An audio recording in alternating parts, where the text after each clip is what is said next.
ТЦК законно или нет? Вот вас волнует законность их действий. Но берите шире.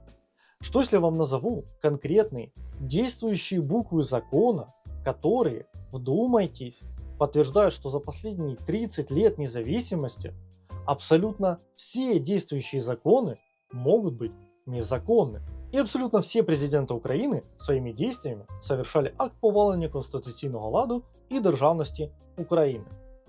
Прошу вас не забыть сделать репост и поставить лайк. И начнем. Согласно действующему до сих пор указу президента Украины от 96 года про велику державну печатку України, все оригиналы документов должны подписываться президентом с применением велика державна печатка Украины. На этом все и закончилось.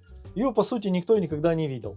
Сразу отмечу, что абсолютно все ссылки на все документы в описании ролика на моем YouTube канале. Так как же подписывают все законы? Спросите вы. Они что, не знают? Я уверен, что знают. В этом есть сюр. Согласно статьи 20 Конституции України говорится, что використання державних символів України встановлюється законом. Есть другой указ про офіційні символи глави держави, где идет речь про гербову печатку президента Украины. Но есть нюанс. Проста гербовая печатка, согласно самого указа, используется исключительно для наград, грамот, почестных званий, посланий главам других государств. Это четко и однозначно указано в указе. Речи про подпись указов и законов там не идет. Даже намека такого нет. И указ про нее никоим образом не отменяет действующий указ про велику державную печатку України. Если мы возьмем грамоты, то на них действительно применяется просто гербовая печатка с подписью «Президент Украины». Вот, к примеру. И даже она не везде применяется. Уже не говоря про велику державную печатку, которую никто не видел ни на одном законе. Часто применяют похожую, но совершенно иную печать – офис президента Украины. А раньше было администрацией президента Украины. Я думаю, вы уже понимаете. То есть должно существовать две печати.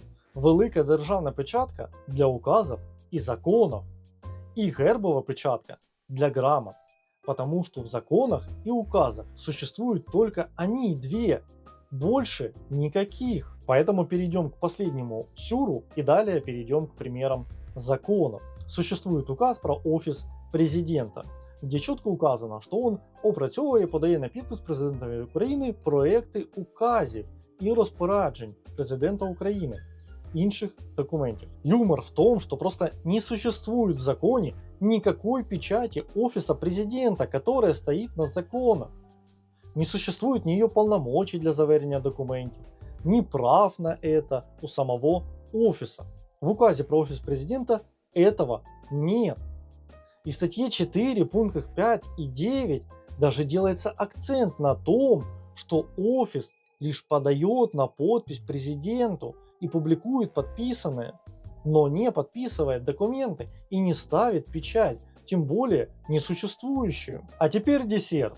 Знаем отчасть, перейдем к примерам. Вот закон про зброю 22 року.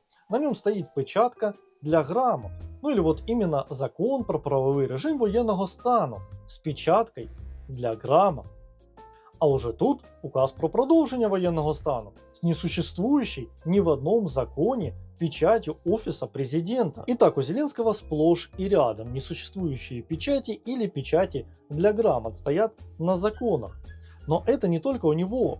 Вот закон про откат Конституции от Турчинова и печать снова для грамот. Более того, есть законы вообще без печати, там просто подпись. То есть по факту все президенты Украины осознанно действовали против действующего указа 96 года и создавали правовую коллизию 30 лет. Друзья, если хотите помочь мне говорить правду, то сделайте, пожалуйста, репост и подпишитесь, потому что это полный... Підпис десь і підпис десь. Підпис десь і підпис десь.